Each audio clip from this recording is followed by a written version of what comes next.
Myra. Ooh, it's awesome today. Now we just had, so we're having the empowering men. We got to remember that's what today's segment is about: empowering men. And with us, we have an empowered man right here. Have someone that's going to help talk to us about different things that he has going on in the community. So if you can, go ahead, introduce. And he is actually worldwide, not just in Georgia, but Massachusetts, everywhere. He's going around the globe. That's what we're talking about. Yeah. And I'm looking at him, I'm so, you know how you have expectation in your mind? Then I see him like, oh my goodness, is he 19? Oh, this is awesome. I love seeing young youth, young men. You know, yes. We have the Mecca that was like only 24. Right. And we turn around and it's like, whoa, you see people at young ages decide that this is what they want to do. They want to give back. Right. And this is actually the founder of Retention Frontiers. Yes, all right. Yes. Good Tell us about how you did it. Good morning. All right. I'm just thankful to be here, honored to be on the show. When I came here today, I was just amazed at the facility here. Yeah. Took some pictures and everything, so we definitely going to be partnering, doing more events. Okay. As you stated, I'm the founder and president of Retention Frontiers Incorporated, and the vision started much longer ago. Okay. I brought my family with me, so it's a great day. When I was younger, I grew up in Macon, Georgia, where it was a lot of crime, a lot of violence in the city. So one of the things I wanted to do was change that perception and change the things that our young men were going through and bridge that gap. Right. So that inspired me because, from the drive-by shootings, gangs, things that I was able to escape, I wanted to prevent those things from the young man encountering those in their life. Right.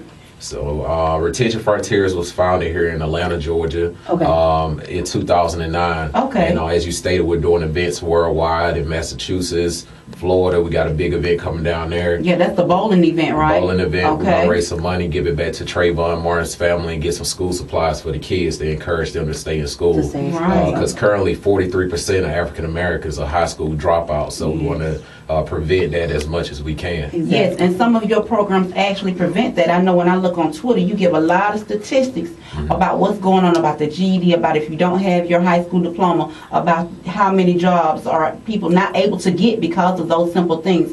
Right. Now, what exactly fueled you to do this, and do you have any steps to empower other men? Sure. What fueled me is just simply education. Okay. Education is the foundation. Uneducated people is unpromising people.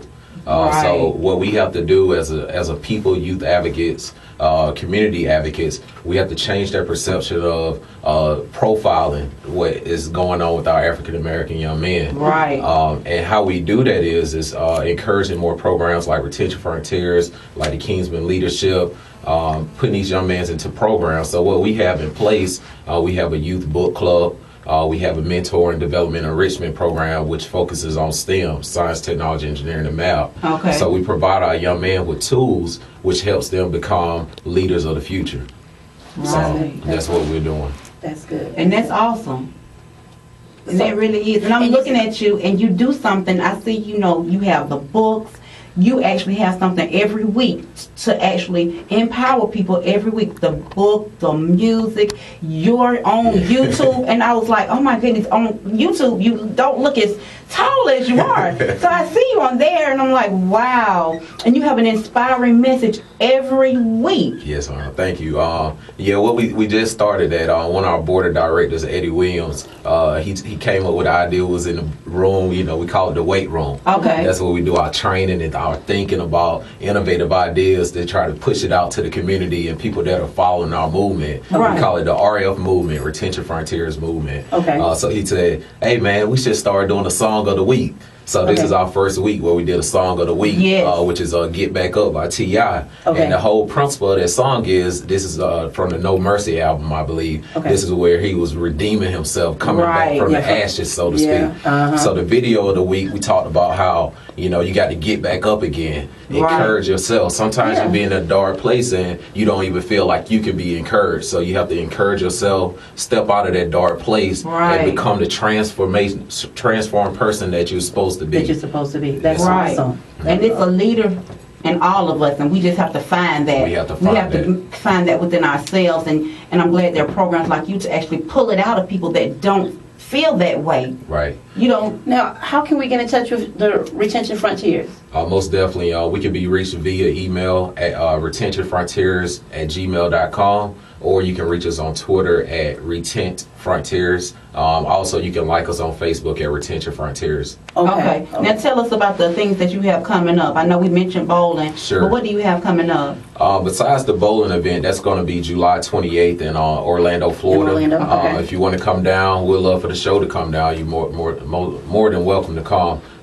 In addition to that, we have another program. It's called Hitting Balls for the Cause. We're doing this charity golfing event in Boston, Massachusetts, where we're fighting against poverty, drugs, violence, homeless, all the different causes that impact us as families, and mainly African American families. One of the things we have to realize is, someone asked me, well, why are you doing that program? I said, well, you have to look at it. We have to address these disparities that the families face, because if those disparities of drugs, violence impact the family, then it's a domino effect. It impacts you. It is. That's right. That's what happens, and that's what we're doing as an organization to try to prevent that. So that would be September 10th, 2012 here in Boston, Massachusetts. And then we're working on a special project. That's right. With Healthy Living Show. We're going to be coming down doing a health forum on HIV prevention, which is one of the biggest things that is taking a lot of us out of here. We don't go take the test, and I know we just had National Test Day here. Right, we did. So. And I know people were tired because I was blowing up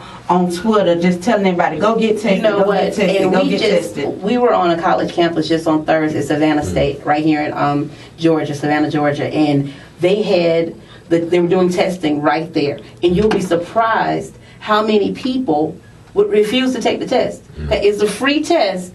And we're doing an HIV test right now. It's just a swab, 2-second swab, and we'll have your results. No name needed, just a number. Right. And it was like, no thank you, no thank you. But what it is, thank you. like with our form, is that it's actually going to debunk the myth, so you won't be so scared. Exactly. People are scared. They think they can't live if they have HIV. It's like it's a death sentence, and it's not. And the beautiful thing about it was just amazing. You're there, and you're on college campus. You have all of these resources right here. They're trying to get the youth, but we have to that's the importance of the forum, because you can have the National Test Day. Right. You can have the free testing, but if no one wants to take the test, you have to remove that fear. It really just makes it no sense whatsoever. And they did have condoms. I mean, they were like, okay, well, we've got the female condom, we got the oral dam, we've got this, we've got that. I mean, it's like they had so much, and the kids were like, okay.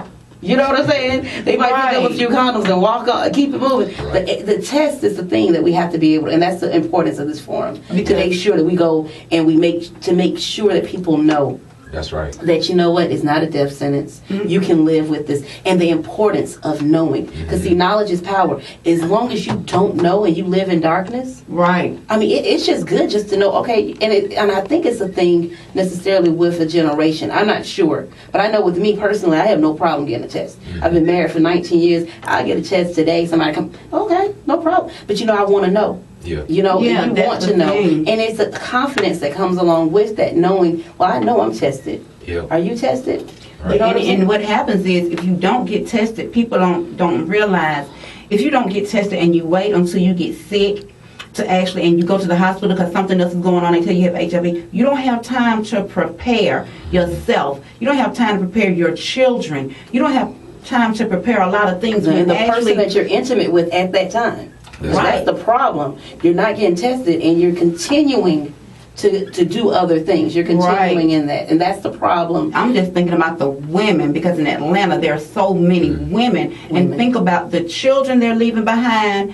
Everything. I mean, if you think about it, it affects not only our generation but the next generation. That's right. You see what I'm saying? So we gotta knock that myth down about HIV. We gotta knock it down, so you can just look at it as, like, you know what?